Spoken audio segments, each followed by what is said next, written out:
Sinopsis Sanggar Alam Bangke, Kota Padang Panjang.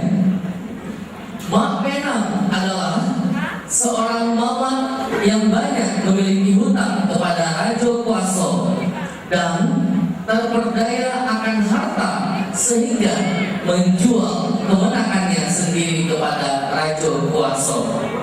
Di mana kemenangan tersebut sudah dibesarkannya dari kecil, yang sudah menjadi seperti anaknya sendiri.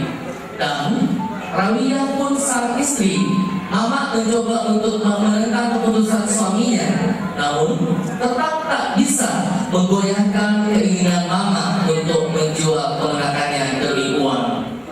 Dan dari permasalahan itu pun aku hakim sebagai penegak hukum bergerak secara diam-diam untuk mencari data-data dan bukti-bukti dalam kejahatan yang telah dilakukan oleh Rajo Kuaso dan Mak Penang. Bagaimanakah kelanjutannya?